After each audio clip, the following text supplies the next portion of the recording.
네, 자, 앞서서는 우리가 드레인과 소스가 그라운드로 물려져 있다라고 가정을 했었죠. 근데 사실 전에서도 얘기했었지만 드레인과 소스 둘 다 전압이 안 걸려 있으면 저항을 만들 이유가 없죠. 그래서 모스펫을 사용하기 위해서는 전압이 인가돼야 됩니다. 그게 프랙티컬한 가정이죠. 그래서 드레인 쪽이 높은 전압이기 때문에 전압을 가하면 드레인 쪽에 가해지겠죠. 그래서 이렇게 드레인 쪽에 가해진 그림을 그려놨고요. 그래서 아까 수식에서 뭐가 차이가 나냐면 이 부분만 차이 납니다. 아까는 기본적으로 다 그라운드였기 때문에 모든 영역에서의 볼테이지 포텐셜이 다 똑같았는데 이제 드레인 전압이 가하면 아까 핀치오프 얘기할 때처럼 마찬가지로 드레인 전압을 가하면 드레인에서 인가되는 포텐셜 때문에 이제 VGD 그러니까 게이트로 인한 게이트와 그 세미컨덕터 서페이스의 포텐셜 차이로 인해 생기는 전개를 일정 부분 상쇄한다고 아까 말씀드렸죠. 그래서 그 상쇄되는 부분을 이제 수식적으로 표시한 겁니다. 그래서 이 VX라는 거는 우리가 드레인과 소스의 전압이 인가됨으로 인해서 여기에 걸릴 수 있는 전압 차이를 나타낸 거다라고 보시면 되겠고, 이 X라는 거는 보시는 것처럼 랭스 방향으로 이제 디렉션을 가해줬죠. 그래서 이 포지션에 따라 전압이 다른 거를 표시해 준 겁니다. 그래서 아까 그 수식에서 원래는 걔는 VGS였는데 이게 이렇게 현실적으로 바뀌었다라는 거를 아시면 되겠습니다. 자, 이번에는 전류와 차지량의 관계성입니다. 사실 뭐 이거는 여러분들 너무 잘할 거라고 생각합니다. I는 Q 곱하기 Q에, 그러니까 I는 차지 변화량의 적분값이죠. 그죠? 그렇기 때문에 여기서는 이 적분을 수식적으로 이야기하자면 1초를 1세컨을 기준으로 1세컨 동안 차지가 얼마만큼 움직였냐가 곧 전류다 이런 뜻이고, 그리고 요 속도라는 건, 속도라는 건 1초간 이 물질이 얼마나만큼 움직일 수 있느냐를 나타내는 거죠. 그래서 이 속도하고 차지량을 곱하면 전류량이 된다. 이렇게 얘기할 수 있습니다. 그래서 이 속도라는 건 이제 전하, 차지의 속도겠죠. 이런 식으로 디파인이 가능하다. 이거는 뭐 당연한 얘기니까요. 자, 그러면 이제 앞에서 우리가 많은 공식들을 다 도출해 냈습니다. 그래서 처음에 뭘 배웠냐면 일단 최근 거부터 시작하면 I는 Q하고 벨로시티다. 그죠? 근데 벨로시티는 어떻게 표현되냐? 벨로시티라는 건 결국에는 이 코에피션트라는 게 이제 주어집니다.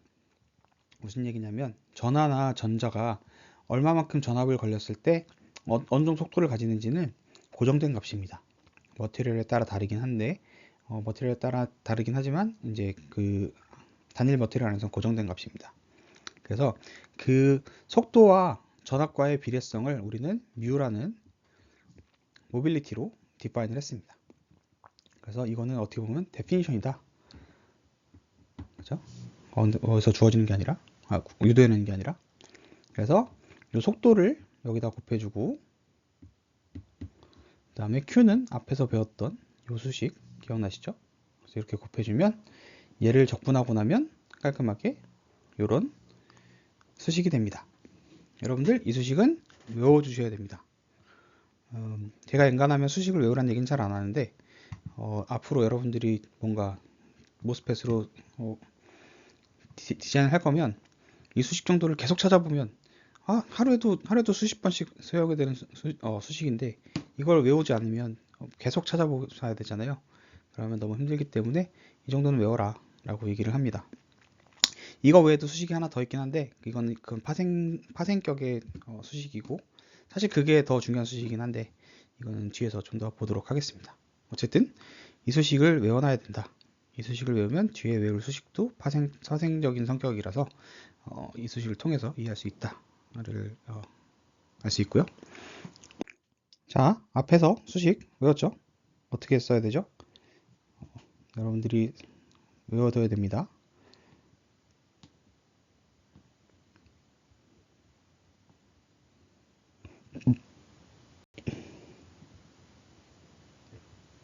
이런 수식을 우리가 배웠습니다. 그죠? 근데 여기서 보면 VDS를 기준으로 봤을 때 VDS가 얘는 리니어 텀입니다. 리니어 텀인데 플러스고요. 얘는 네거티브 텀인데 마이너스입니다.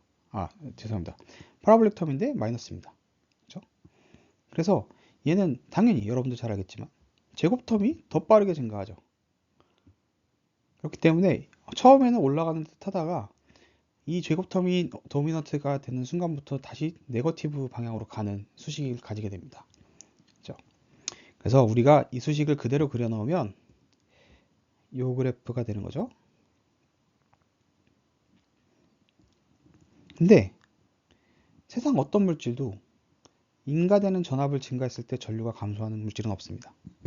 그거는 자유전상에 위배되는 성격이고, 그렇게 되려면 저항이 계속해서 바뀌어야 되고, 그 저항이 뭐 네거티브로 하거나 이래야 되는데, 그런 거는 현실에 존재하지 않는 물질이기 때문에 현재까지는 난 추후엔 모르겠습니다만 현재까지는 존재하지 않는 물질이기 때문에 이 VDS가 증가하는데 커런트가 감소한다, 이거는 상상할 수 없는 일입니다. 그래서 이 수식을 그려놓고 보니까 이 정점을 찍고 나면 내려가는 형태가 되는 거죠. 근데 아무리 생각해도 이거는 내려갈 수가 없습니다. 그리고 우리가 모스펫을 만들어서 측정해 봤는데 내려가지가 않습니다. 그래서 이제 우리가 배웠던 수식에 대한 점검이 필요하다, 좀 개량이 필요하다, 이런 거죠.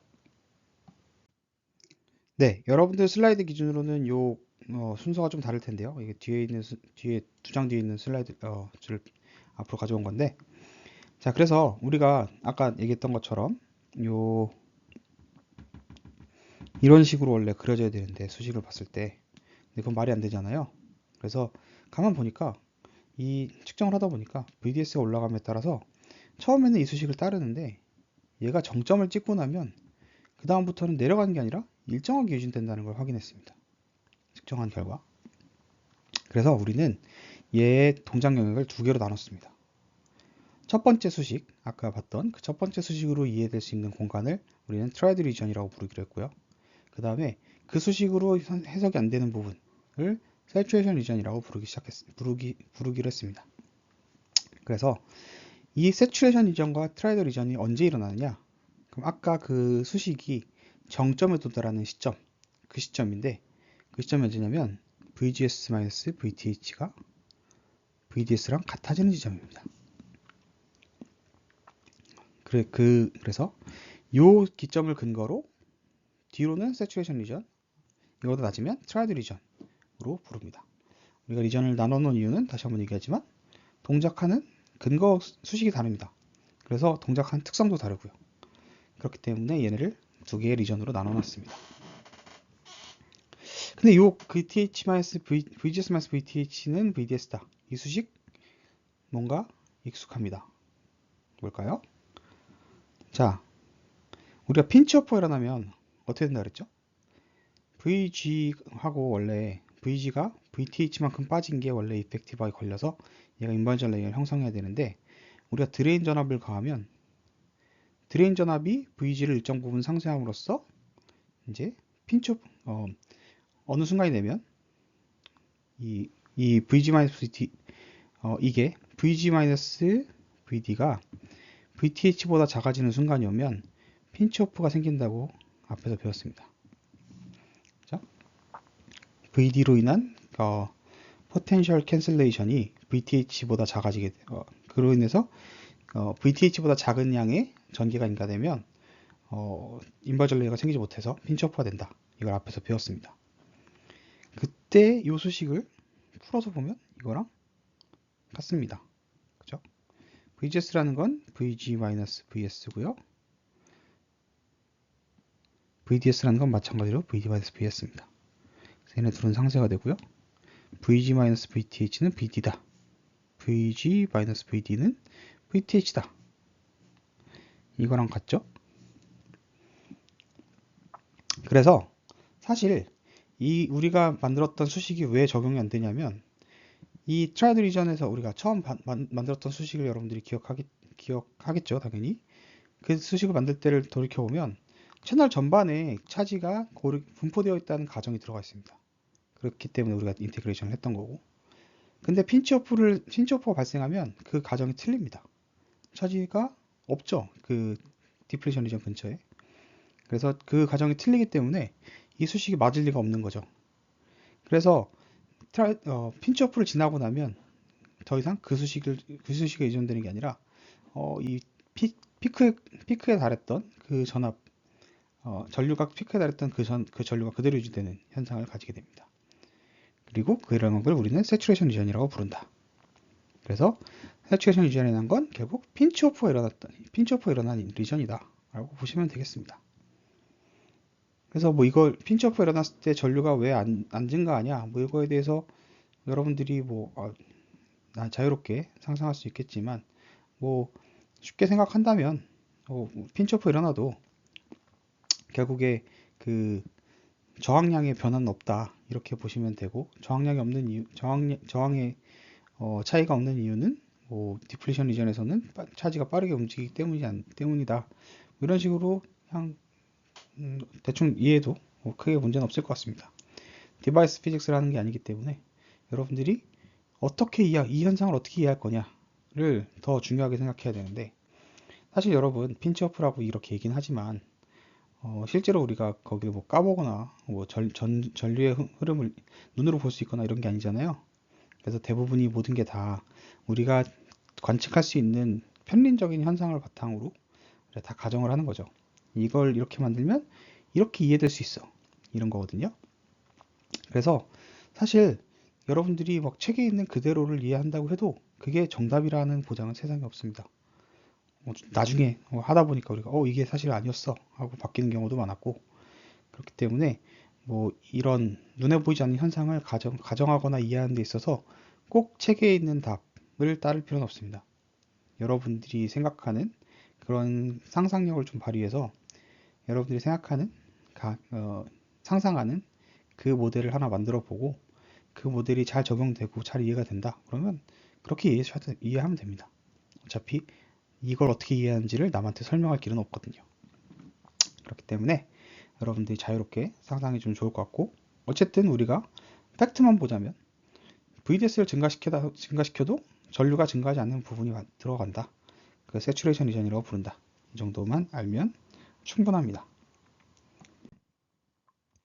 자, 다시 돌아와서 아까 우리가 두 장을 빼먹었었죠? 그래서 그 슬라이드를 다시 돌아가면 이 IDVDS 커브가 이런 식으로 파라볼릭한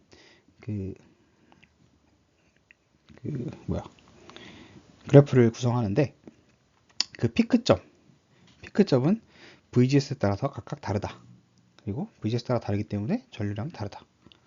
이건 뭐 당연한 거고, 다만 VGS를 높게 줄수록 전류량이 더 빠르게 증가하고 더 높게까지 올라간다. 이거는 사실 당연한 거죠. 왜냐면 VGS를 높였다는 거는 곧 VG가 높다는 거고요. VG가 높으면 인버전 레이어의 차지량이 증가하는 거죠. 그러니까 저항이 낮아지고 전류는 증가한다. 이건 당연한 얘기입니다. 다만 그 비례가 이 피크점을 기준으로 봤을 때 제곱에 비례한다. 아까 우리 세츄레이션 리전에서의 공식을 봤었죠. 그렇기 때문에 그 공식을 따르기 때문에 VGS-VTH의 제곱에 비례한다 하는 것 정도 아시면 좋을 것 같습니다. 여기서 이게 조금 중요하다 할 수 있는 이유는, 여러분 BJT는 돌이켜 생각해보면 VG에 해당하는 게 VB죠. VG랑 VB랑 이제 서로 상응하는 값이고요. VC랑 VD랑 상응하는 거고, VE랑 VS랑 상응하는 값입니다. 그래서 봤을 때 BJT는 VGS에 해당하는 VBE가 증가할 때 얘는 익스포넨셜하게 증가합니다. 커런트가. ID에 대응되는 IC가 익스포넨셜하게 증가하죠. 근데 모스펫은 제곱에 비례합니다. 그래서 이 커런트적인 특성이 BJT하고 모스펫이 대부분의 동작은 상당히 일치하는데, 요 게이트 전압 혹은 베이스 전압에 대한 컨트롤러빌리티, 그리고 컨트롤 됐을 때 그 관계식이 확연히 다릅니다. 그래서 그것 때문에 이 부분은 좀 중요하다라고 알면 좋을 것 같습니다.